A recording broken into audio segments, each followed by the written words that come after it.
Hello.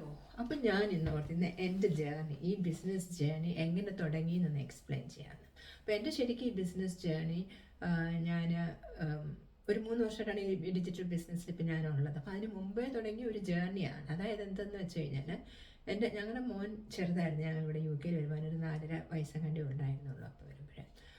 അപ്പോൾ ഞാനും എൻ്റെ ഹസ്ബൻഡും ഡ്യൂട്ടി അഡ്ജസ്റ്റ് ചെയ്താണ്, നമ്മളെല്ലാവരും ചെയ്യുന്ന പോലെ ഡ്യൂട്ടി അഡ്ജസ്റ്റ് ചെയ്താണ് കൊണ്ടുപോകുന്നത്. അപ്പോൾ ഞാൻ എന്താ ചെയ്യാന്ന് വെച്ച് കഴിഞ്ഞാൽ അവന് സ്കൂൾ ഹോളിഡേയ്സ് ഉള്ള സമയത്ത് ഞാൻ നൈറ്റ് ഡ്യൂട്ടി എടുക്കും. അപ്പോൾ കണ്ടിന്യൂസ് നൈറ്റ് ആയിരിക്കും. 1 മന്ത് 1.5 മന്തോളം നമ്മൾ കണ്ടിന്യൂസ് നൈറ്റ് ആയിരിക്കും അവന് സ്കൂളില്ലാത്ത ദിവസങ്ങളിൽ.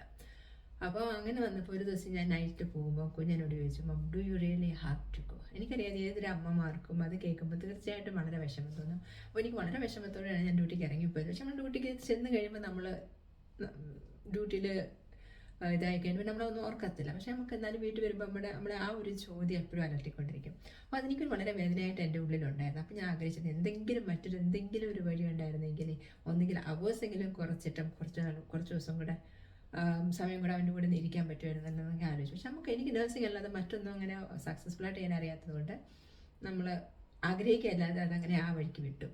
അത് കഴിഞ്ഞിട്ട് പിന്നീട് എൻ്റെ പേരൻസിന്, എൻ്റെ അച്ചാച്ചന് വയ്യാതെ, അച്ചാച്ചൻ വളരെ ആക്റ്റീവായിട്ടുള്ളൊരു മനുഷ്യനായിരുന്നു. പക്ഷെ പെട്ടെന്നാണ് പുള്ളിക്ക് വയ്യാതായി കഴിഞ്ഞപ്പോഴത്തേക്കിന് അമ്മയാണ് പിന്നെ അച്ചാച്ചനെ നോക്കിക്കൊണ്ടിരുന്നത്. അപ്പോൾ ആ നോക്കുന്ന സമയത്ത് നമ്മുടെ മാതാപിതാക്കൾ അല്ല അമ്മമാരൊരിക്കലും അല്ല അപ്പന്മാരൊരിക്കലും നമ്മളോട് പറയത്തില്ല അവർ സ്ട്രഗിൾ ചെയ്യുന്നുണ്ടെന്നുള്ളത്. നമ്മളോർക്കും അവർ മാനേജ് ചെയ്യുന്നുണ്ടെന്നുള്ളതായിരിക്കും നമ്മുടെയൊക്കെ വിചാരം. പക്ഷേ അല്ല, ആക്ച്വലി അവർ സ്ട്രഗിൾ ചെയ്യുന്നുണ്ടായിരുന്നു. പക്ഷേ അമ്മ ചേച്ചി നോക്കി ആ കാലത്ത് അത്രയും ഞങ്ങളോട് പറഞ്ഞില്ല അമ്മ എന്ത് സ്ട്രഗിളാണ് പോകുന്നത്. നമ്മൾ ഫൈനാൻഷ്യലി സപ്പോർട്ട് ചെയ്യുന്നുണ്ടായിരുന്നു. അത് മാത്രം പോരാ, അവർക്ക് നമ്മുടെ ഫിസിക്കൽ പ്രസൻസും ആവശ്യമാണ്. അതാണ് അവർക്ക് ഏറ്റവും വലിയ അവർക്ക് ഒരു പോസിറ്റിവിറ്റി ഒക്കെ കൊടുക്കുന്നത്. കാരണം വയ്യാതെ കിടക്കുന്ന ആൾക്ക് ഫൈനാൻസ് മാത്രം ചെയ്യുന്നത് കൊണ്ട് ആ കാര്യമില്ല, നമ്മളവരോട് സംസാരിച്ചത് കൊണ്ട് മാത്രവും കാര്യമില്ല. നമ്മുടെ ആ ഒരു ഫിസിക്കൽ പ്രസൻസ് വളരെ അത്യാവശ്യമാണ് അവരുടെ റിക്കവറിക്ക്. അത് കഴിഞ്ഞിട്ട് അച്ഛൻ മരിച്ചുപോയി. അത് കഴിഞ്ഞ് അമ്മയ്ക്ക് വയ്യാതെയായി കഴിഞ്ഞപ്പോഴത്തേക്കിന് ഈ സമയത്തൊക്കെ എൻ്റെ മനസ്സിലുള്ള ആഗ്രഹമുണ്ട് മറ്റെന്തെങ്കിലും ഒരു വഴി അറിയാമായിരുന്നെങ്കിൽ, ഒരു എക്സ്ട്രാ ഇൻകം വേൺ ചെയ്യുന്ന വഴി അറിയാമായിരുന്നെങ്കിൽ ഒന്നെങ്കിൽ നമുക്ക് അവേഴ്സ് കുറയ്ക്കുകയോ അല്ലെങ്കിൽ എന്തുവാ ജോലി തന്നെ വേണ്ടെന്ന് വെച്ചിട്ട് നമുക്ക് അവരുടെ കൂടെ പോയി നിന്ന് അവരെ ഫൈനാൻഷ്യലിയും ഫിസിക്കലിയും സപ്പോർട്ട് ചെയ്യാൻ പറ്റിയിരുന്നെങ്കിൽ എന്നൊക്കെ ആഗ്രഹിച്ച സാഹചര്യങ്ങളുണ്ട്. അപ്പോൾ അങ്ങനെ അത് കഴിഞ്ഞിട്ട് അമ്മ അത് കഴിഞ്ഞ് അമ്മ മരിച്ചു. അപ്പോൾ ആ സമയത്താണ് എനിക്ക് ഇങ്ങനെയല്ല എനിക്ക് ജീവിക്കേണ്ടത്, ഞാൻ എന്തെങ്കിലും ചെയ്തേ പറ്റത്തുള്ളൂ. കാരണം എന്നെ സ്നേഹിക്കുന്നവരല്ല ഞാൻ സ്നേഹിക്കുന്നവർ, അവർക്ക് എന്നെ കൊണ്ട് ആവശ്യമുള്ള സമയത്ത് ഞാൻ അവർക്ക് അവിടെ ഉണ്ടായിരിക്കണം. അല്ലാതെ എനിക്കിപ്പോൾ വരാൻ പറ്റില്ല പിന്നെ വരാമെന്നൊക്കെ പറഞ്ഞിട്ട് ഒന്നും കാര്യമില്ല. നമ്മുടെ സമയങ്ങളൊക്കെ നമ്മുടെ കയ്യിലല്ല. നമുക്ക് എത്ര നാൾ നമ്മുടെ കയ്യിലുണ്ടെന്ന് എനിക്കറിയില്ല.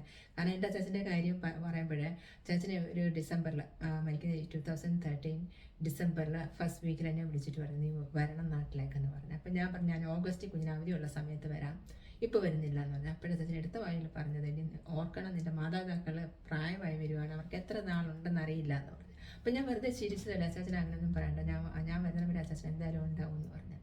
പക്ഷെ ഉണ്ടായില്ല. അച്ചാച്ചൻ ആ ഡിസംബറിൽ ആ ക്രിസ്മസിൻ്റെ പിറ്റേന്ന് വെളുപ്പിന് 26-ാം തീയതി വെളുപ്പിന് അച്ചാച്ചൻ മരിച്ചു. അപ്പോൾ ഞങ്ങൾ ക്രിസ്മസ് ആഘോഷിക്കുന്നവരായിരുന്നില്ല. അപ്പം അച്ഛൻ ആ ക്രിസ്മസിന് എന്നോട് എന്തിനാണ് പറഞ്ഞതെന്ന് എനിക്കറിയില്ല. പക്ഷെ ആ ക്രിസ്മസിൻ്റെ വരെ അച്ഛൻ എന്നെ വെയിറ്റ് ചെയ്തു. പിറ്റേന്ന് അച്ഛൻ പോയി.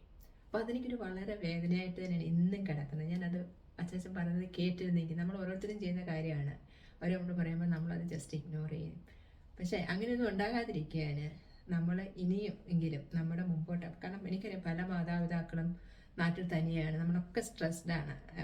എൻ്റെ അച്ഛൻ പോയി കഴിഞ്ഞിട്ട് അമ്മയ്ക്ക് ജോലിക്കാരെ വെച്ച് കൊടുക്കുമ്പോൾ അമ്മ ജോലിക്കാരെ വീട്ടിൽ നിർത്തത്തില്ല, കാരണം മക്കളുടെ കാശ് പോകുന്നു പറഞ്ഞുകൊണ്ട് അവരുടെയൊക്കെ ചുമ്മാതെ വഴികിട്ട് അവരെ പറഞ്ഞു വിടും.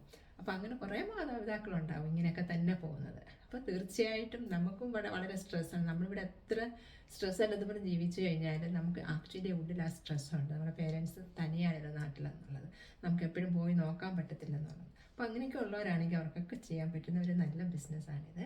അപ്പോൾ തീർച്ചയായിട്ടും നിങ്ങൾ ഇത് ചെക്ക് ചെയ്യുക. ഇതിനകത്ത് ഇപ്പം നിങ്ങൾക്ക് പറ്റാത്ത ഒരു കാര്യവും ഇല്ല ഇതിനകത്ത്. അത് നമുക്ക് കോൺഫിഡൻസും, അപ്പം ഞാനൊരു സോഷ്യൽ മീഡിയ ഷൈ പേഴ്സൺ തന്നെ ആയിരുന്നു.